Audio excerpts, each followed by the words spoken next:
이스라엘 백성들이 출애굽을 한 지 한 3개월 만에 시내 광야에 도착을 했습니다. 그때 하나님께서 모세에게 산으로 올라오라 그랬어요. 왜 그런가 하면 십계명을 주시려고, 그리고 또 율법을 주시려고 하나님께서 모세를 산으로 부르셨습니다. 그래서 모세가 하나님의 부르심을 받고 시내산에 올라갔거든요. 올라갔는데 40일이 지났는데도 안 내려오니까 산 아래에 있던 많은 이스라엘 민족들이 걱정하고 염려하기 시작합니다. 모세가 죽었는지 살았는지 확인이 안 되지 않습니까? 40일 같으면 한 달 열흘인데 그 정도 되면, 우리도 그 정도 되면 실종됐다고 안 여겨지겠습니까? 그러니까 모세가 안 내려오니까 이들이 그만 걱정하기 시작하면서 아론이 중심이 돼가지고, 모세의 형 아론이 중심이 돼가지고 이스라엘 백성들에게 뭐라고 말했냐면, 이스라엘 백성들이 요구합니다. 모세가 아마 죽은 것 같은데 안 내려오니까 그러면 우리를 가나안 땅으로 누가 인도할 거냐, 그러니까 우리를 인도할 그런 신을 만들자 이랬습니다. 그래가지고 백성들에게 이 금붙이 있잖아요, 이런 거 다 가져오라고 해가 모아가지고 만드는 게 뭐냐면 금송아지입니다. 금송아지 만들었어요. 왜 그들이 금송아지 만들었느냐 할 때, 여러분 아피스라는 말 있잖아요. 아피스 만년필 있잖아요. 아피스가 뭐냐면 금송아지, 송아지입니다. 이 애굽에서 애굽 사람들이 섬겼던 신 가운데 하나가 아피스 신이 있습니다. 그래가지고 이들이 금으로 송아지를 만들어가지고 이것이 바로 우리를 가나안 땅으로 인도할 인도자다, 요 하나님이다, 이렇게 이야기했는 거죠. 그러니까 백성들이 그 송아지를 만들어 놓고 그 앞에서 춤추고 먹고 마시고 난장파 음란 행위하고 야단입니다. 야단입니다. 하나님께서 위에서 내려다 보시니까 저 산 아래 민족이 저렇게 타락하고 방탕하고 음란하고 정말로 그냥 갈 때까지 다 간 거거든요. 그래서 하나님께서 진노하시면서 모세에게 말씀하시기를, 야, 산으로 내려가라, 산으로 내려가라 그랬어요. 그리고 하나님께서 내가 저 백성들을 다 진멸해 버리겠다고 하나님 그렇게 말씀했습니다. 그만큼 하나님의 은혜와 사랑을 배신한 백성들에 대한 실망이, 백성들에 대한 하나님의 그 마음이, 실망이 너무너무 컸다는 사실이죠. 그래서 모세는 하나님 앞에 엎드립니다. 뭐라고 엎드리는가 하면, 아브라함과 이삭에게 말씀하신 언약을 기억하시고 그 언약하신 대로 이루어지게 해 주시옵소서 하면서 간곡히 하나님 앞에 기도합니다. 모세의 이러한 중보 기도를 들으시고 하나님께서 진노는 거두셨습니다. 진노는 거두셨는데 하나님께서 진노는 거두셨지만은, 망하게 하시는 진노는 거두셨지만은 그들이 지은 죄에 대한 보응, 죄를 사하신다, 이런 말씀은 없었습니다. 그리고 또 그 언약에 대한 축복에 대한 것도 한마디도 하나님께서 언급을 하지 않았습니다.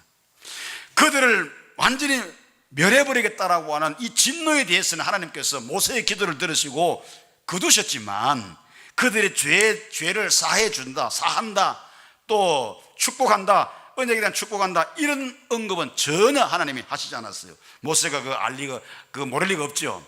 그래서 모세는 결단 내립니다.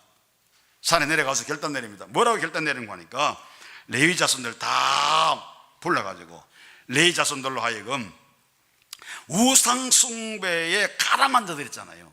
이 가담한 자들을 전부 다 구별해가지고 그들을 레위 사람들의 손에 의해서 다 처형을 시켜버렸습니다. 다 죽여버렸거든요.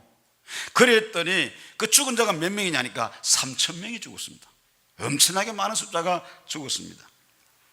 모세가 이렇게 범죄한 자들을 모두 처형을 하고 난 다음에 다시 하나님 앞에 엎드려서 용서를 구합니다. 뭐라고 용서 구하는 거 하니까, 만일에 이 이스라엘의 죄악을 하나님께서 사하여 주시지 않으시면 차라리 내 생명을 거두어 가십시오.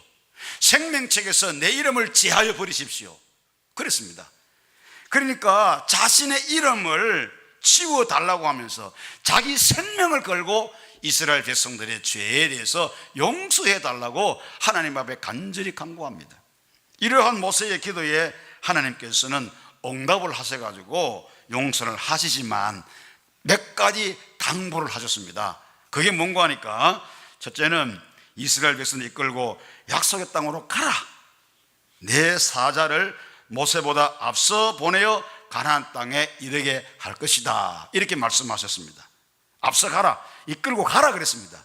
그 다음에 또 하나는 내가 보응하는 날에는 그들의 죄를 보응하리라 그랬어요. 다시 말하면 죄에 대해서 내가 보응하겠다 그랬습니다. 그리고 하나님께서 또 한 가지 말씀하신 건 뭐냐면, 백성들에게 그들이 단장하고 있는 단장품, 장신구들 있잖아요. 이 장신구들을 전부 다 제거하라고 말씀했습니다. 이스라엘 백성들은 사제의 은총을 얻기 위해서 자기들이 몸에 지니고 있던 장신구들 다 제거했습니다. 그 단장품은, 그 장신구들은 우상 숭배를 위한 일종의 어떤 그 신상이었습니다. 왜냐하면 애굽에서 나올 때 애굽 사람들로부터 받아서 가지고 나온 것이기 때문에, 그 장신구에 보게 되면 신상이 새겨져 있거나 신상이 표가 다 되어 있습니다. 그래서 애굽 사람들이 그걸 몸에 지니고 다니거든요. 그 몸에 지니고 다닌다는 것 자체는 바로 우상을 숭배한다는 것입니다. 그거를 애굽 사람들로부터 받아가지고 이스라엘 백성이 다 장신구로서 몸에 지니고 있었습니다. 그러니까 하나님께서 그거 다 제거해라 그랬습니다. 다 제거해라. 하나님을 따라 나섰지만은 그들이, 그러나 몸에 그런 신상들을 가지고 우상 숭배할 수밖에 없는 신상을 가지고 있었기 때문에 언제나 보면 하나님을 따라 나섰지만 한 구석에는 언제나 우상을 섬기는 그런 마음들이 늘 자리 잡고 있었습니다. 그러다 보니까 모세가 내려오지 않으니 금으로 송아지 만들어 가지고 자기들을 인도할 신이라고 그렇게 숭배했지 않습니까? 그런 일들이 초래될 수밖에 없는 거죠. 그래서 가감히 그것을 제하라고 하나님이 명령하셨는데, 이렇게 해서 이스라엘 백성들은 장신구 다 제거하고 모세의 인도로 이제 출발합니다. 약속의 땅으로 출발합니다. 출발하기 전에 이렇게 하나님의 그 요구를 받은 다음에 백성들이 그대로 다 순종해서 실전에 옮겼습니다. 그리고 하나님의 진노가 멈추고 그 다음에 사대의 은총을 다 받았어요. 그러고 난 다음에 모세는 회막에 들어갑니다.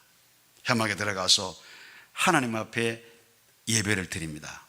그것은 이제 하나님께서 진멸하실 것을 거두시고 또 용서도 해주시고 다 회복시켜 주시기 때문에 그 부분에 대해서 이 모세가 감사하는 마음으로 예배당에 들어가서 회막에 들어가서 하나님 앞에 예배드리면서 이렇게 기도했어요.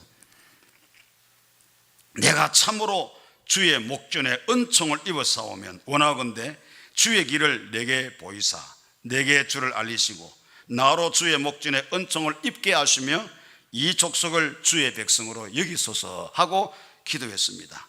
그 기도에 하나님이 응답하시기를 내가 친히 가리라, 내가 너를 쉬게 하리라, 하나님의 응답이 왔어요. 이스라엘 백성들이 범죄했을 때는 하나님께서 내가 함께 올라가지 않을 것이다 라고 말씀하셨습니다. 내가 너희들과 함께 하지 않을 거라고 말씀했습니다. 그런데 모세가 회막에 들어가서 하나님 앞에 예배드리면서 기도했을 때에 하나님이 그 기도를 받으시고 내가 친히 가리라, 내가 친히 동행하리라, 하나님이 이렇게 응답을 해 주셨어요.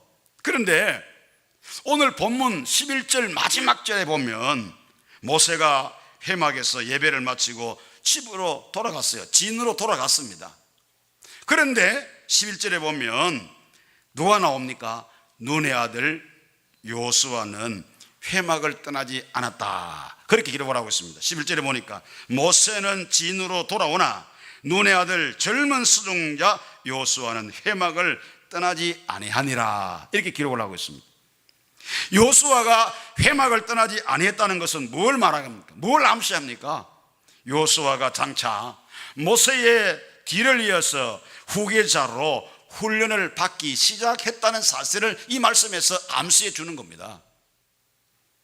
장차 이스라엘 백성들을 인도할 리더는, 지도자는 성전에서 성전에서 하나님을 섬기는 훈련이 되어 있어야 된다는 사실을 말해주는 거예요. 이스라엘의 사사요 선자였던 사무엘이라고 하는 사람이 있습니다. 이 사무엘은 어머니 한나의 서원으로 태어난 그 시대 언약의 사람이었습니다. 엘가나와 한나 사이에 아이가 없었어요. 둘째 부인인 브닌나에게는 아이가 있어가지고 그 브닌나가 한나를 계속 괴롭히고 힘들게 만듭니다. 너무너무 원통하고 분해가지고 그 시대에는 자식이 없다는 것 자체는 뭘 의미하는 거니까 하나님이 나를 버리셨다는 것으로 여기지기 때문에 얼마나 가슴이 아픈지 남편이 아내에게 한나에게 갑절로 그 이상으로 그를 사랑해주고 모든 것 다 주어도 만족감이 없는 것은 하나님이 나를 버리셨다고 하는 그것 때문에 얼마나 괴롭고 고통스러운지. 그래서 실로에 갈 때, 성전에 갈 때, 1년 아버지 성전에 가서 제사 드릴 때 한나가 따라가서 성전에 가서 하나님 앞에 눈물로 기도하는데 하나님께서 엘리를 통하여서 그에게 축복하시기를 평안히 돌아가라, 너의 기도를 하나님이 들으셨다 그랬어요. 그래서 한나가 그 말씀을 듣고 얼굴에 수색이 다 사라지면서 평안한 마음으로 집에 돌아가서 남편과 동침을 했을 때 아이가 잉태가 되었는데 그 아이가 누군가니까 바로 사무엘이었습니다. 그래서 그 시대에, 그 죄악에 관영한 시대에 하나님께서 한나에게 언약의 아들로 주시는 사람이 바로 사무엘이거든요. 한나가 하나님 앞에 자식을 달라고 기도할 때 서원했지 않습니까? 하나님 내게 자식을 주시면 내가 하나님 앞에 드리겠나이다 그랬어요. 그래서 그 서원을 하나님 받으시고 은혜를 베푸사 한나가 자식을 낳았는데 사무엘을 낳았는데 젖될 때까지만 한나가 사무엘을 자기가 기르고 젖될 때쯤 되었을 때 한나는 하나님 앞에 서원하고 약속한 대로 이 사무엘을 데리고 성전에 가서 엘리 제사장에게 맡겼습니다. 그래서 엘리 제사장은 이 어린 사무엘을 맡아가지고 그 성전에서 하나님을 섬기고 또 백성들을 어떻게 섬길 것인지 이런 부분에 대해서 말씀으로 훈련받고 기도로 훈련받고 이렇게 훈련을 계속 받아왔어요. 하루는 하나님께서 어린 사무엘을 부르십니다. 부르시는데 하나님이 부르시리라는 생각할 수 없죠. 어린아이니까. 그래가지고 제사장이 불렀는가 싶어가지고 스승님이 불렀는가 싶어가지고 제사장에 갔더니 내가 부르지 않았다 그랬어요. 그리고 또 가서 잠을 자는데 또 부르시는 거예요. 그래가지고 또 스승님 부르시는가 싶어 가는 내가 안 불렀다는 겁니다. 그때 엘리가 하나님께서 부르시는가 보다. 또다시 부르시는 음성이 들리거든요. 말씀하옵소서 주의 종이 듣겠나이다 이렇게 말하라는 거예요. 그래가지고 사무엘이 다시 돌아가 잠을 자는데 하나님의 음성이 들려와요. 그때에 엘리가 말씀해 준 대로 말씀하옵소서 주의 종이 듣겠나이다 그랬습니다. 그때에 하나님께서 어린 사무엘에게 장차 엘리 제사장의 가정, 그 가문이 어떻게 될 것인가, 하나님 앞에 심판받을 일에 대해서 엄청난 일들을 어린 사무엘에 감당할 수 없는 일들을 어린 사무엘에게 하나님께서 계시하셨습니다. 그래서 그가 자라나서 훌륭한 사사가 되고 선자가 됐지 않습니까?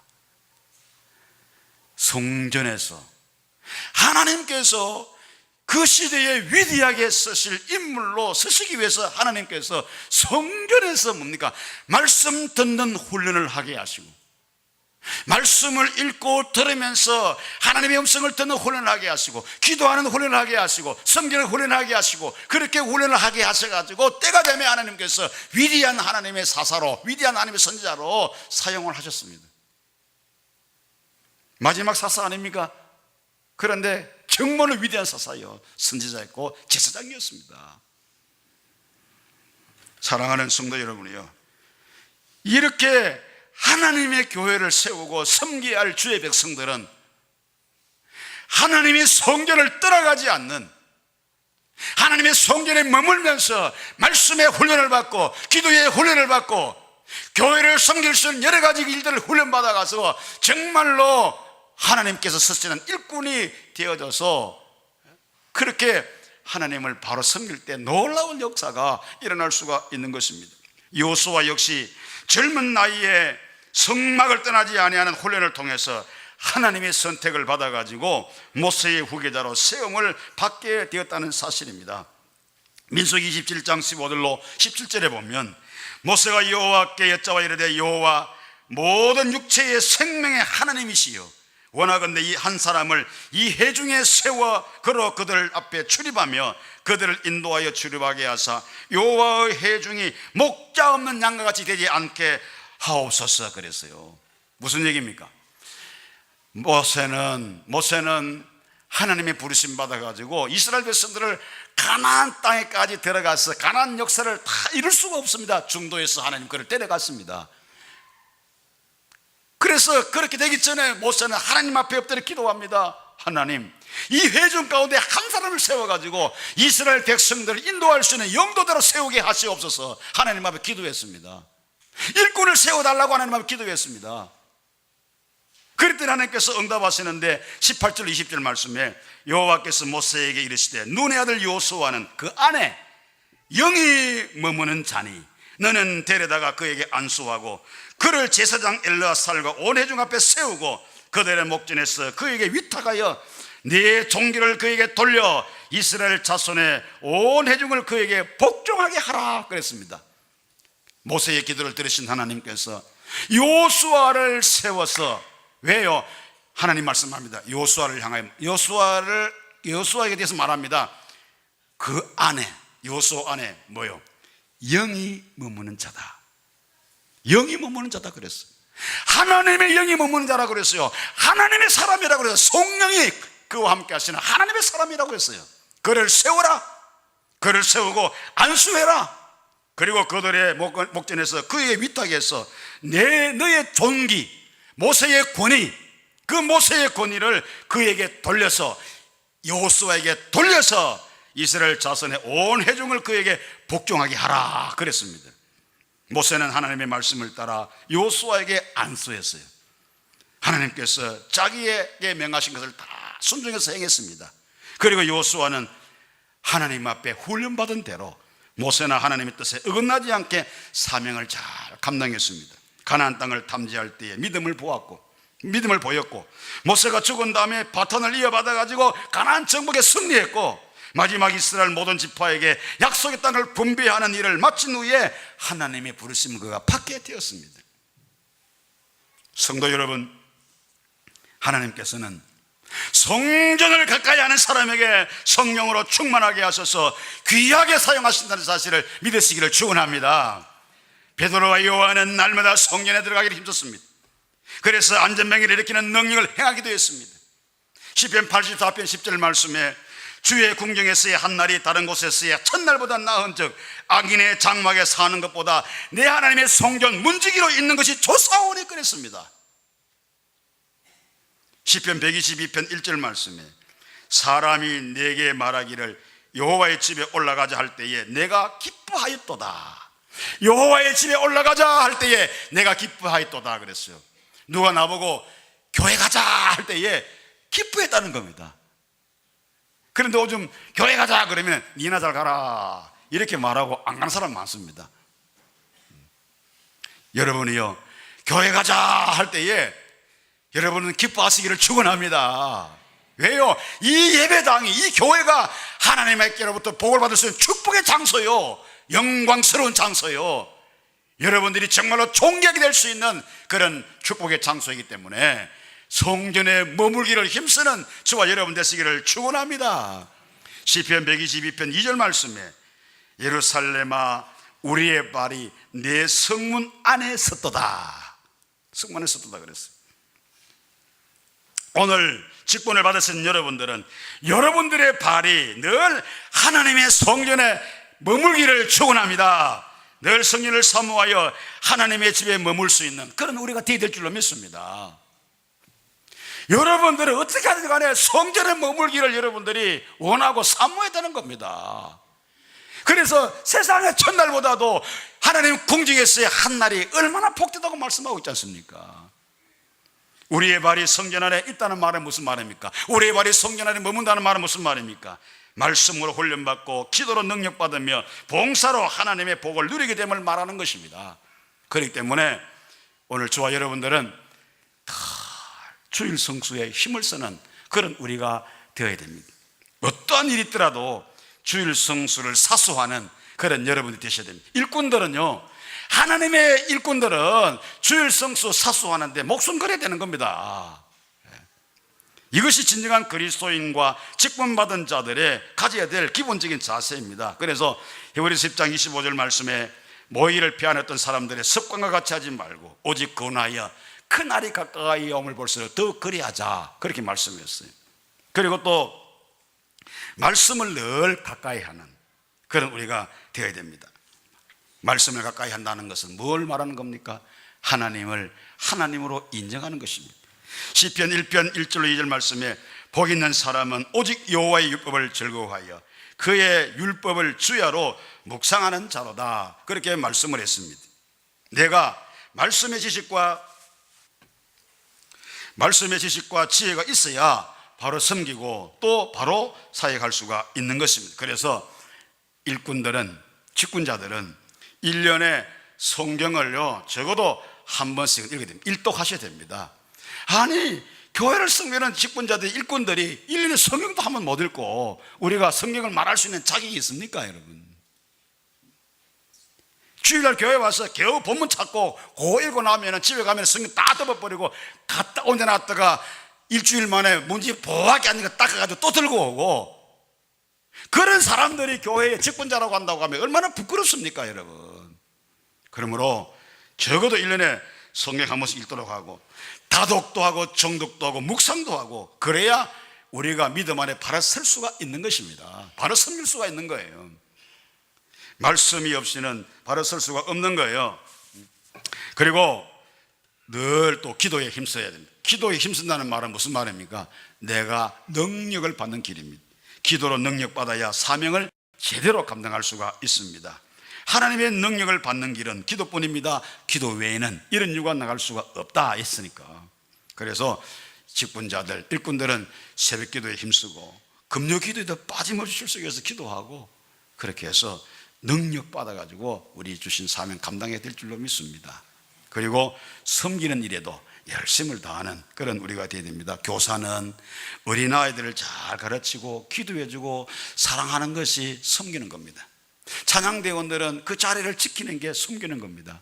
직분자들은 교회에 관심을 가지고 시간과 물질과 몸과 모든 것 들여서 헌신하는 것이 섬기는 것입니다. 여호수아가 회막을 떠나지 않은 것처럼 오늘 우리 모든 성도들 성전을 떠나지 않고 다 성전에 머물기를 힘씁니다. 성전에 머물러서 말씀으로 훈련받고 기도로 능력받고 그리고 몸으로 섬기고 헌신하면서 하나님 일을 해나갈 때에 우리 하나님은 기뻐 받으시고 우리에게는 놀라운 은혜와 복을 더하여 주실 줄로 믿습니다. 이런 은혜가 오늘 우리 모두에게 충만하시기를 주님 이름으로 축원합니다.